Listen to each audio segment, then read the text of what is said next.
Terminal Velocity Podcast. This is our kickoff inaugural issue 0. We're going to throw it back old school and go issue 0 on this legacy numbering. Just know you're going to get lots of value with that issue 0. Lots of value. This comes with its own variant cover. Good luck to you finding it. I am one of your hosts, Scott. And I'm Andrew.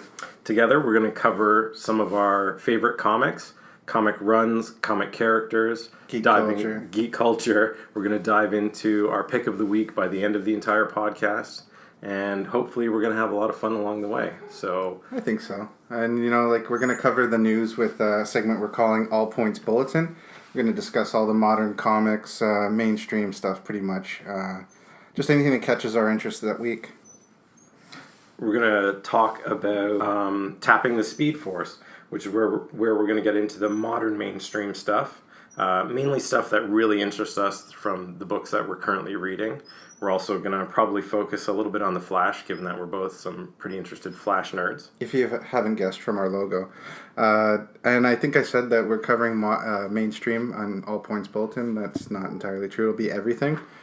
But beyond that, we're going to also tap into hyper timing, which is our adventure outside of the mainstream, where we look at indie comics and other little interesting things that catches our drift. That doesn't make sense. Catches our fancy. We're going to also get into something we're calling going on a run on the cosmic treadmill. So this is where we're actually going to get into some deep dives into some classic runs and really talk about what brought us into reading comics and the joys from having all of those old classic runs going. Some of them will be ones that we've read together. Some will be new to one or both of us. And we're really going to dive into that. Basically, we'll argue if it sucks or not. Yeah. And the last category is really where we get into something that boggles our mind. This is a segment that we're just going to be calling I Don't Get It, where we'll talk about something like Agents of S.H.I.E.L.D. Or why Iron Man's popular. We're going to get into these kind of details. So, again, hope you stay listening. And if you want to follow us on Twitter, our Twitter handle is @ComicsTerminal. Or you can check out our website at www.terminalvelocitypodcast.com or .ca for our Canadian listeners. Yep, we're from Toronto. Yep. Live with it. I think we should just get to it. All right, thanks very much, and we'll catch you in the next issue. We don't hate Marvel either. For those of you that kept listening, you're now going to hear our post-credit review. It's a stinger. Of Toronto FanExpo. 2018. 2018. This was my first time going back to FanExpo in quite a number of years. I don't think I had been there in at least 10 to 15 years for sure. I'm fairly similar. I went last year just as a quick, just as an escort really. Just caught some figurines and whatnot, but this is the first year that I've really checked back into the comics section, which is quite downscaled. Or wait, that's not a word? It was really interesting. I remember going back to the Toronto Comic Convention when it was housed at in the hotel banquet rooms, and it was core comics, and there was next to nothing there. And then as FanExpo kind of grew, it turned into more anime being mixed in, and then more video games coming through.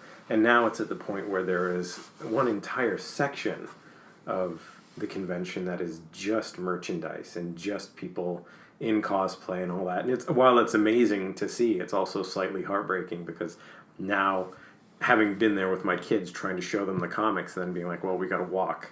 A quarter mile, good luck with that. A kilometer just to go and somewhere see in the some south comics. Building in the basement in the back corner. And good luck if you like board games or Magic or anything like that. Yeah, you're definitely relegated to the basement. You can go on your own D&D quest to find that location. And it was interesting because even the con exclusives that they had, they didn't have it up at that main floor where all these other cosplayers and that were, where we went in with our tickets. Well, apparently enough people found it because only the $45 version was still available. Yeah, so, I'm guessing that they only printed about 20 of the $15 version. So that's probably true. The other thing. That's another thing that actually hasn't changed is the outrageous prices for signings and meeting celebrities. I remember going, what year was that? Maybe 1998. Adam West was here with the 60s Batmobile and everything. Thinking I could get my Batman Pillowcase signed. when you get there and it's $150 in 1990s dollars, it's a little crushing. But that hasn't changed. And I know that's exactly why when we walked up the stairs to get to the South Building, I know that's exactly why they had those big signs of "Don't stop and take pictures," "No taking pictures," "No stopping here." That didn't because occur to you're me. right on You could top actually of where see your all of the celebrities. celebrities were. I should have brought a telescopic lens. I mean, I looked down and I saw Christopher Lloyd, and I was like, "Oh, I should just sneak a picture there and save myself $150." And with cameras these days, I've got an iPhone 8. Well, that 8 Plus, I could take a nice guard. big zoom. That security guard made sure that you did not stop there. Yeah, that was another annoyance, but it was interesting. It was great to go back, and it was great to finally get into the comic section. And I was also really happy having kids with me this time that they actually had a food court. That was a big difference from having to go outside for the hot dog truck. Yeah, get out to the chip truck, and that was really your option. It was a chip truck, and that was it. If you didn't want that, you were getting whatever street meat was just there. Thank goodness for corporate sponsors like Pizza Pizza. Yeah, no, it was definitely good to kind of rediscover it all. I was happy to get into like Artist Alley. Some questionable items there, but I can't fault somebody from doing their own thing. Mm-hmm. I'm surprised at how many comic legends were just kind of relegated to the side wall, Leonard Kirk or Dale Keown. Mm-hmm. Just really surprising. But I guess the alley is even smaller than before, if that's possible. Yeah, there seemed to be a lot of people just kind of smushed really close together, and it seemed like they were trying to get maybe 10 artists on any one row. I know I got someone's arm sweat on my arm. Well, there was no getting away from various sweats and smells and all sorts of things going on. Which reminds me, someone dropped a deuce in their pants or something at one point. It really just lingered. Yeah, I could smell that one for sure. I mean, I was holding on tight to the boys as we were walking through to make sure that they didn't get lost in the push. But yeah, you're right. I mean, it was interesting because the other thing I found really interesting was where they had the signings for the comic celebrities was right in the food court. That's true. It was just adjacent, right to the right of the pizza. Which is both awesome and really mean, because those guys are sitting there for a long time, getting really hungry. They probably have buskers that bring them a slice or something. I guarantee that they do. But it was really good. I was really happy to go back. Definitely going to be going back next year for sure. Kids have already asked if this is something that we can start to do on an annual basis. Well, he even wanted even 2 years from now, he was saying he wanted to come back. Yeah. So we'll definitely be doing that. The other thing that I was a little bit shocked and upset about that I was actually expecting to be able to do was pick up some more modern comics. Some of the stuff that's on surprising current to me. shelves. I couldn't believe it because it's the lifeblood of the comics right now is new issues and current runs, but good luck finding them. It definitely shows where the current state is of the industry, though, where it's guys more along our age who have some disposable income that are now filling in their back issues, as opposed to when we were too young, we didn't have the money to be able to do that. That is true. So getting, I guess, the most recent issues made more sense, or just getting trades. I begrudgingly spent $5 an issue on some 1980s Batman and Superman, which that hurt a little bit. I really wanted to do that, and I was living vicariously through you as you just loaded up giant stacks, but it wasn't something I could stomach at the time. I'm lucky the wife was okay with it. It was brutal. It was nice to see that there were dollar bins still around, mostly relegated to variant covers and the versions that nobody wants. Yeah. But at least those variants in those eras still looked like the actual book and not just kind of like a clean typeface type cover, showcasing Jim Lee or something. I'm also getting those, unfortunately. Yeah. It was a lot of fun. I'll definitely be going back. I'm glad to see that the industry's getting to where it is.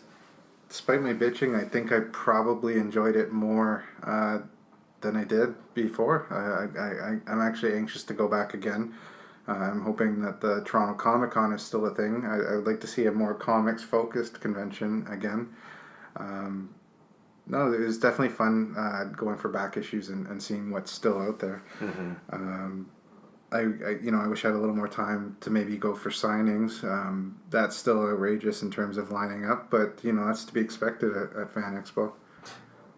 Definitely, and that's something where I'm glad we've got the spectacle, but like you, I would like to see something that's just a little bit more comic focused that we could get in, where we're not necessarily going to get raked over the coals for a back issue or special edition or Batman 426. Yeah, George, he had the best deal this year. He's actually the one seller I remember from back in the day. I didn't recognize any of them other than maybe Gotham Central. Mm-hmm. Yeah, I'm sorry, I don't care. I'm dropping names. I will give shout outs to DC. Their little section, they actually seem to give a crap. They gave out free issues. I mean, it was marketing materials, but it's still something. They have free issues, and they had that free get your picture in with That's some true. of the superheroes. That you and can stuff. see. You can see us on our website, where I joined the Bat family, and I am one with the Legion of Doom, as is close to my heart. it's pretty fitting, I think. But I don't know what that says about me, but I appreciate it. I mean that in the most respectful and endearing way. Well, and you better. Yeah. I'm gonna tell Bat. But yeah, no, like DC, at least for a Canadian show, they brought something. Marvel had basically no presence. The only thing I saw with any Marvel signage was as it was attached to the Hasbro booth. And I'm still not really sure, because we didn't go in there, what exactly that was. Well, the Hasbro, if it stayed the same as last year, it's just basically a retailer. So it would have just been the latest Marvel Legends, action figures and props, that kind of thing. Mm-hmm. Definitely not comics related. Yeah, the only other thing that I really hope that they change for next year is maybe some of the pricing. Tickets were very expensive for, just the admission. I'm really impressed that they have something like family tickets now, not to get all, father on people about that. At least you can bring the kids basically free. Yeah, the kids were basically free in it. It was just how the pricing worked out. But all in all, it was a great convention. I will definitely be going back. So. I think I definitely will be too. Maybe even other shows, which we can talk about if or when that actually happens. Mm-hmm. But no, it's definitely it's good to see it alive and well. And it's unfortunate that comics it doesn't have the same presence, but. With the latest movies, it might grow again. Who knows? But it's definitely a good time to be in geek culture and to be a fan. Yep, and hopefully, if any of our fans are listening and they spot us out there next year, definitely come up, say hello, let us know what you think of the podcast. Yeah, that'd be great. Otherwise, I think that was it. Thanks for hanging in for the post-credits. That is definitely a post-credit scene. That is 100%. Take care. See ya.